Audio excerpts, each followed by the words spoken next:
तो कैसे हैं आप लोग? आई होप कि बिल्कुल घर जैसा नहीं है तो आदत डाल लीजिए। जीवन है, छोटी बड़ी समस्या तो आती ही रहती है। आज के इस वीडियो में हम लोग बात करने वाले हैं हिंदी का। देखिए, हिंदी का फर्स्ट चैप्टर आज के इस वीडियो में देखेंगे। धीरे धीरे करके टोटल चैप्टर्स का हम लोग पोस्टमार्टम करेंगे, ऑब्जेक्टिव्स का केवल, ठीक है ना। जैसे ही ऑब्जेक्टिव खत्म होगा ना, उसके बाद फिर हम लोग सब्जेक्टिव पर फिरेंगे और एक एक सब्जेक्ट का पोस्टमार्टम करेंगे।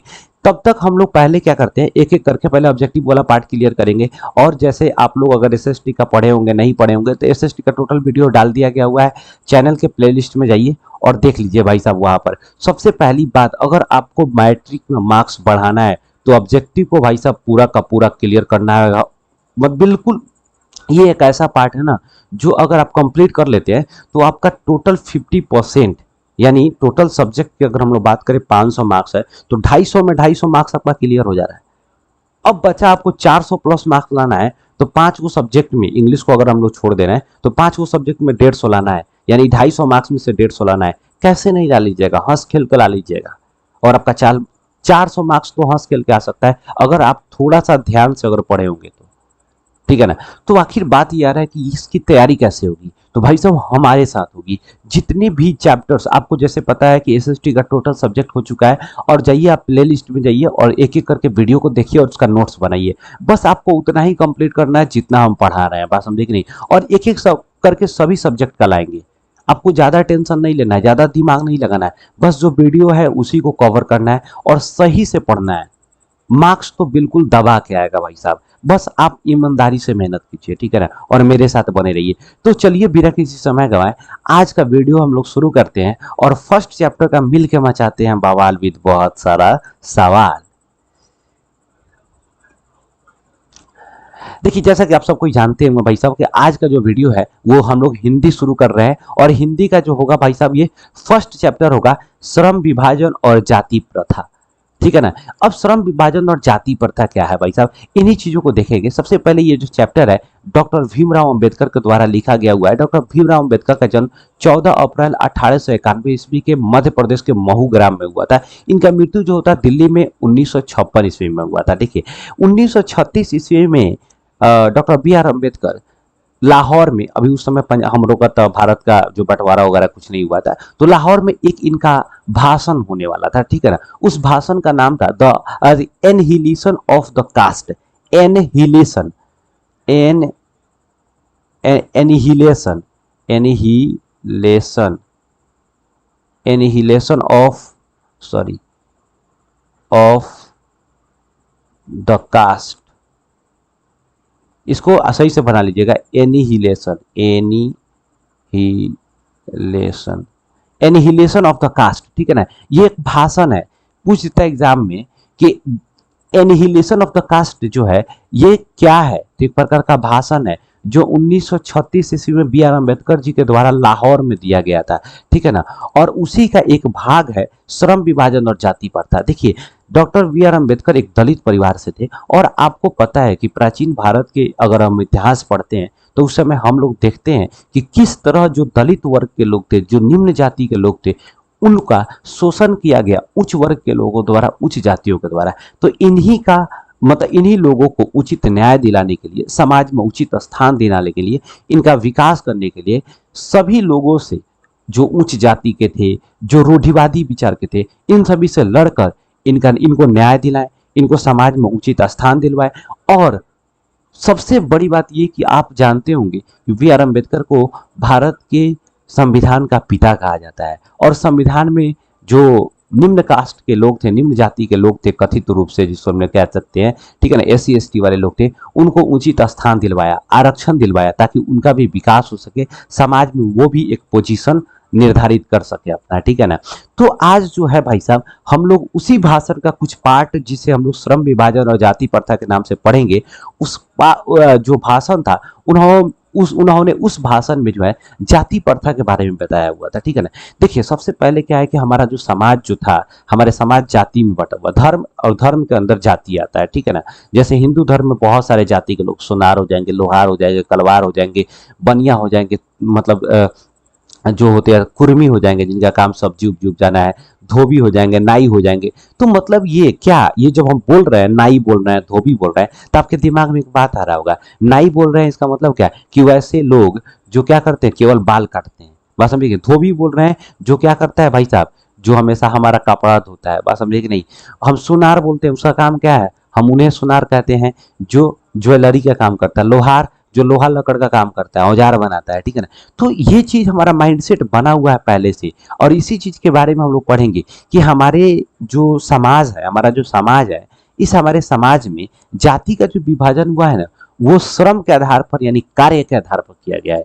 कि अगर वो ज्वेलरी बनाता है तो सोनार हो गया। क्या भाई सोनार का बेटा मतलब कि जो है सोनारी करेगा, दूसरा कोई सोनारी नहीं कर सकता है, ठीक है ना। सोनार का बेटा कोई और काम नहीं कर सकता है, बिल्कुल कर सकता है, ठीक है ना, उसके इच्छा पर निर्भर करता है। लेकिन हमारा समाज क्या है, लोगों की इच्छाओं को निर्धारित कर दिया है पहले से, ठीक है ना। कि आप अगर जन्म ले लिए लोहार के घर में तो आप लोहारी करना होगा, सोनार के घर में मतलब कि घर में जन्म ले लिए तो सोनारी करना होगा, ठीक है ना। इसी बात का विखंडन करते हैं, ठीक है ना, और खंडन करते हैं यहाँ पर भीमराव अंबेडकर साहब, ठीक है ना। और बताते हैं ये हमारे समाज की विडंबना है, और हमारे समाज में ऐसे भी अभी तक लोग हैं जो जाति प्रथा का पोषक है, यानी जाति को बढ़ावा देते हैं। पोषक कहने का मतलब जो किसी चीज को बढ़ावा देता है, ठीक है ना, जो किसी चीज को सपोर्ट करता है उसे पोषक कह सकते हैं। और विडंबना का अर्थ होता है एक तरह से उपहास करना, एक तरह से आप कह सकते हो कुछ मतलब एक तरह से गलत चीज है हमारे समाज में, ठीक है ना। उपहास एक तरह से कलंक कह सकते हो, ठीक है ना। एक तरह से अपमान टाइप का कुछ हो सकता है, ठीक है ना। वो किसका मतलब, विडंबना का मतलब, ठीक है ना।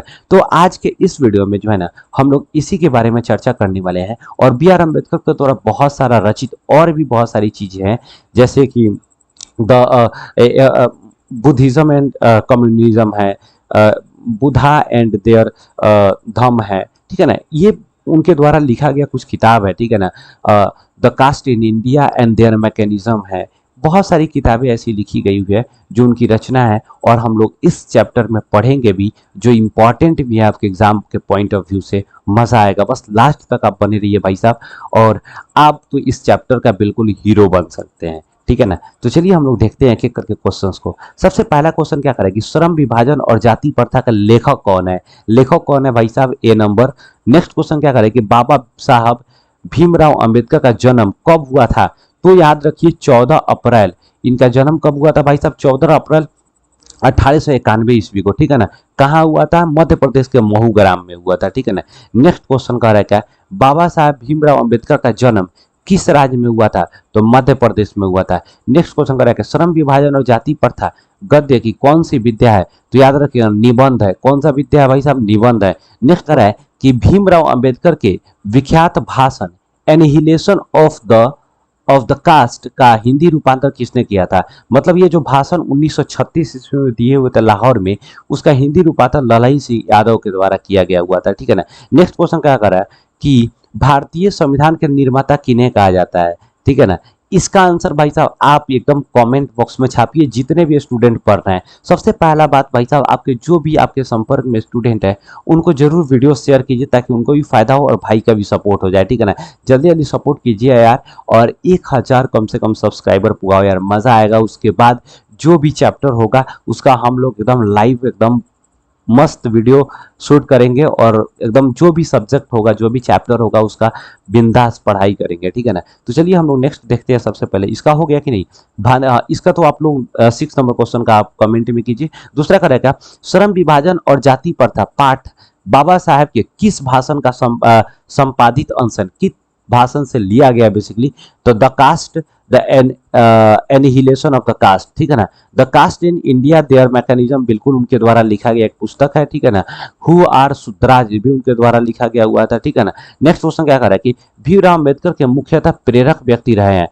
भीमराव अंबेडकर के जो प्रेरक, एक तरह से उनको कह सकते हैं आइडियल कह सकते हैं, उनका जो सबसे ज्यादा आदर्श मानने वाले जो पुरुष थे, गौतम बुद्ध को भी मानते थे, कबीर को भी मानते थे, ज्योतिबा फुले को भी मानते थे। तो यहाँ से उपयुक्त क्या हो जाएगा, सभी हो जाएगा।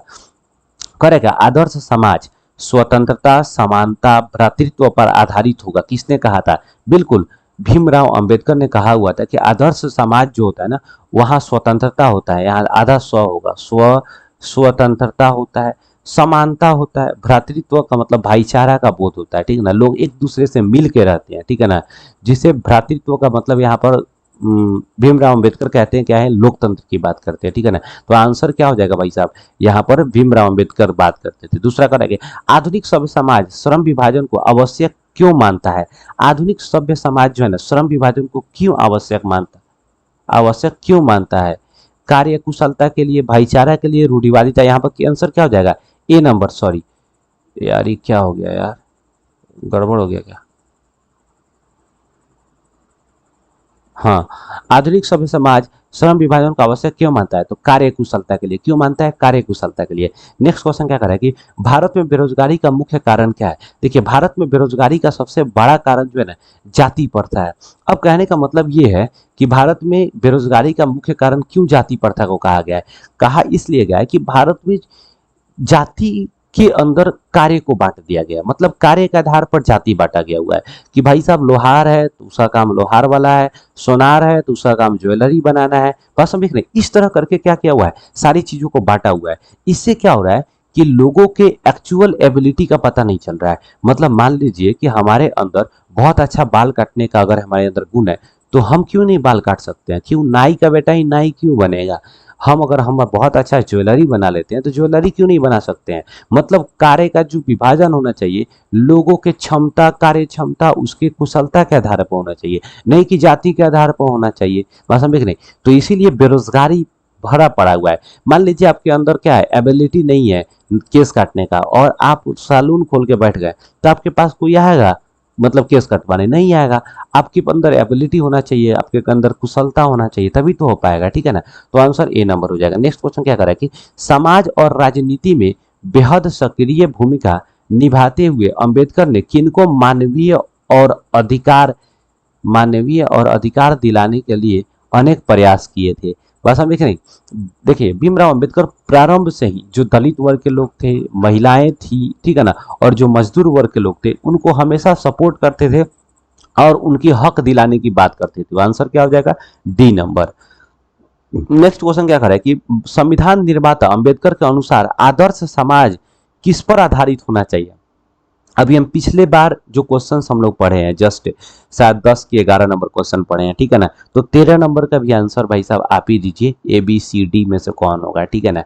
देखते हैं कौन कौन लोग जो है भाई साहब अच्छा आंसर देते हैं, सही आंसर देते हैं, ठीक है ना। दूसरा कर है क्या, 14 नंबर क्वेश्चन, भीमराव अंबेडकर किस विडंबना की बात करते हैं।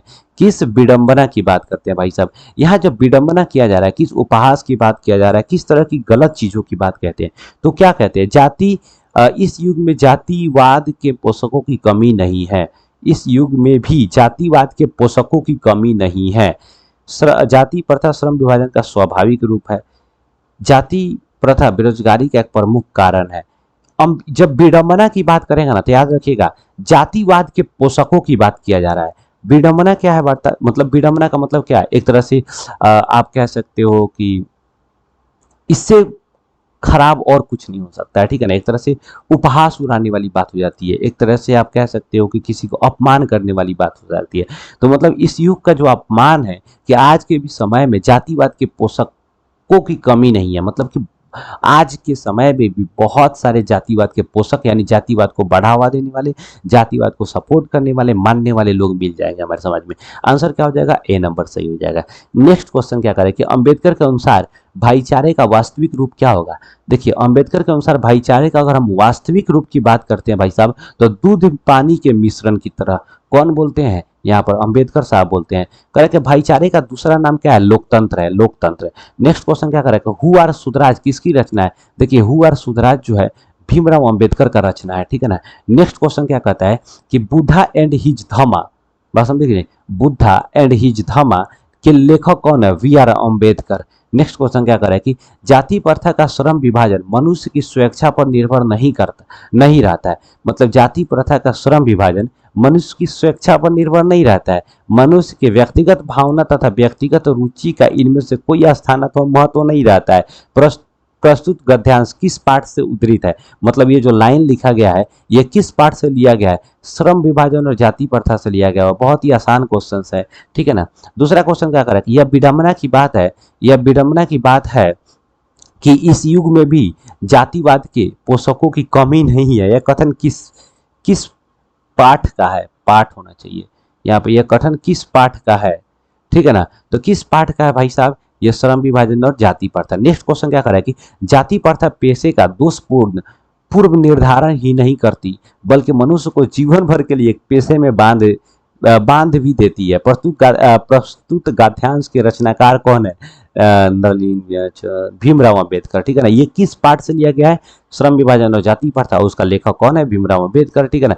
जब भी एक टर्म देखिएगा जाति प्रथा पोषक, ठीक है ना, इस तरह की कुछ भी बात आ जाएगा, बात समझे कि नहीं, तो समझ जाइएगा कि श्रम विभाजन, जाति प्रथा और श्रम विभाजन के पाठ से लिया गया हुआ है। उसका लेखक कौन है, B R Ambedkar. B R Ambedkar का जन्म कब हुआ था, आप याद रखिए 14 अप्रैल 1891 ईस्वी में। मरण कब हुआ था, तो दिसंबर 1956 ईस्वी में हुआ था। इनका जन्म जो मध्य प्रदेश के मऊ प्रांत में हुआ था, मृत्यु जो हुआ था भाई साहब दिल्ली में हुआ था, ठीक है ना। और इनके द्वारा 1936 ईस्वी के लाहौर में एक भाषण दिया गया था। उस भाषण का नाम था, यानी शीर्षक था, एनहिलेशन ऑफ द कास्ट, ठीक है ना, उसी का एक पार्ट है। बट बहुत ही आसान है, ठीक है ना भाई साहब। और आप क्या कीजिए, एक एक करके चलिए हम लोग देखते हैं आगे। करें कि लेखक भारत में बेरोजगारी के प्रमुख व प्रत्यक्ष कारण किसे मानते हैं, तो जाति प्रथा को मानते हैं। बात समझे कि नहीं, जब भी हम बेरोजगारी की बात करते हैं तो जाति प्रथा है भाई साहब। जाति प्रथा में बांध दिया गया, लोगों के पीठ पर लेबल लगा दिया, भैया तू सोनार है, तू कलवार है, तू लोहार है, बात समझे कि नहीं, तू बनिया है, तू ये है, फल्ला चिल्ला ढकना है, बात समझे कि नहीं। करें क्या, जाति प्रथा स्वाभाविक विभाजन नहीं है, क्योंकि देखिए जाति प्रथा स्वाभाविक विभाजन नहीं है, जाहिर सी बात है भाई साहब। क्यों, क्योंकि भेदभाव के कारण है, गरीबी के कारण है, शोषण के कारण है, रुचि पर आधारित नहीं होने के कारण है। Very good, D number answer होगा। करेक्ट, स्वाभाविक नहीं है। स्वाभाविक का मतलब क्या है, जो आपकी मन से हो, जो आपकी इच्छा से हो, वही से स्वाभाविक कहा जाएगा। लेकिन जो आपकी इच्छा के विरुद्ध हो, जो आपकी इच्छा उसमें जानने का कोई कोशिश नहीं किया हो, तो वो स्वाभाविक होगा, नहीं होगा, बिल्कुल नहीं होगा। डी नंबर आंसर होगा, ठीक है ना। दूसरा करेक्ट, मानव मुक्ति के पुरोधा, पुरोधा का मतलब पुरोहित, एक तरह से कह सकते हो विद्वान, ठीक है ना, किसे कहा गया हुआ है, तो भीमराव अंबेडकर को कहा गया हुआ मानव मुक्ति के पुरोधा, ठीक है। नेक्स्ट क्वेश्चन करेगा, भारत में जाति प्रथा का मुख्य कारण क्या है। देखिए भारत में जाति प्रथा का मुख्य कारण क्या होगा, बेरोजगारी। जाति प्रथा का मुख्य कारण क्या होगा, बेरोजगारी। नेक्स्ट क्वेश्चन क्या करेगा, विडंबना का क्या अर्थ होता है, उपहास, याद रखिएगा क्या, उपहास। नेक्स्ट क्वेश्चन करेगा, their mechanism, the caste in India and their mechanism, ठीक है ना, पूरा इसका नाम है।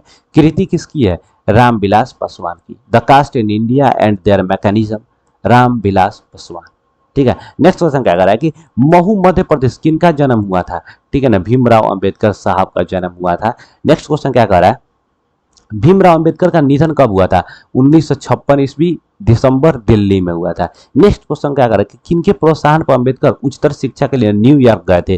देखिए उच्चतर शिक्षा के लिए न्यूयॉर्क बड़ौदा नरेश के एक तरह से उनको समझाने पर और उनके द्वारा कहे जाने पर ये जो है गए हुए थे वहां पर पढ़ने। नेक्स्ट क्वेश्चन क्या करेंगे, the caste in India and their mechanism, वही चीज हुआ, देयर मैकेनिज्म अलग कर दिया, इसको अलग कर दिया, तो ये क्या है भाई साहब, अंबेडकर जी के द्वारा लिखा गया। क्वेश्चन क्या करे कि भारत सरकार के कल्याण मंत्रालय से बाबा साहब अंबेडकर संपूर्ण वांग्मय, यहाँ पर वांग्मय कितने खंडों में थे, 21 खंडों में, ठीक है ना। बाबा साहब, यहाँ पर बाबा साहब भीमराव अंबेडकर के कल्याण, भारत सरकार के कल्याण मंत्रालय के द्वारा उनके संपूर्ण वांग्मय कितने खंडों में किया गया था, तो 21 खंडों में। नेक्स्ट क्वेश्चन करा क्या, श्रम विभाजन और जाति प्रथा भाषण लाहौर के किस वार्षिक सम्मेलन में दिया गया था, 1936 का वार्षिक सम्मेलन। नेक्स्ट क्वेश्चन भाई साहब यहाँ पर समाप्त होता है, चैप्टर दूसरा शुरू होता है, 20 के दांत हम लोग करेंगे। उसके पहले जो 33 क्वेश्चन जो इंपॉर्टेंट आपके एग्जाम के पॉइंट ऑफ व्यू से है, बिल्कुल आप सही से याद कर लीजिएगा, आपका काम, आपका बेड़ा पार लग जाएगा भाई साहब, ठीक है ना। इसका 2-4 क्वेश्चंस बहुत ही इंपॉर्टेंट है। इनके जाति प्रथा के सबसे बड़ा जो इंपॉर्टेंट क्वेश्चन है वो इसके लेखक भीमराव अंबेडकर संविधान के पिता कहे जाते हैं। इनका जन्म कब हुआ था, कहाँ हुआ था, इनका मृत्यु कब हुआ था, कहाँ हुआ था, और ये क्या था, एक तरह का भाषण में से लिया गया एक निबंध का इसको कहा जाता है, ठीक है ना। बस आज के लिए बस इतना ही, मिलते हैं नेक्स्ट वीडियो में। जो भी चैप्टर होगा उसके इंपॉर्टेंट क्वेश्चंस के साथ बवाल मचाते हुए। वीडियो अगर अच्छा लगा हो तो लाइक कीजिए, नहीं अच्छा लगा हो डिसलाइक कीजिए, चैनल को कंपलसरी सब्सक्राइब कीजिए। जो भी दोस्त भाई साहब आपके 10th क्लास में पढ़ते हैं, सपोर्ट कीजिए भाई को, उनके साथ शेयर कीजिए, बोलिए वीडियो देखने के लिए, मतलब उनको अच्छा लगे तो देखे, नहीं लगा अच्छा लगे तो फिर देखने का कोई फायदा नहीं है भाई साहब। जितने भी इंपॉर्टेंट क्वेश्चंस हैं हमारा काम था आपके सामने लाना, आपके पास लाना, बस आपका काम है कि पढ़ना और एक नोट्स बनाना, पर तैयार करना, तभी मार्क्स भाई साहब। अगर आप चाहते हैं 500 में 50% यानी 450 मार्क्स लाना, तो बिल्कुल बवाल मचा सकते हैं। बात समझे कि नहीं? तो चलिए मिलते हैं नेक्स्ट वीडियो में, तब तक के लिए जय हिंद।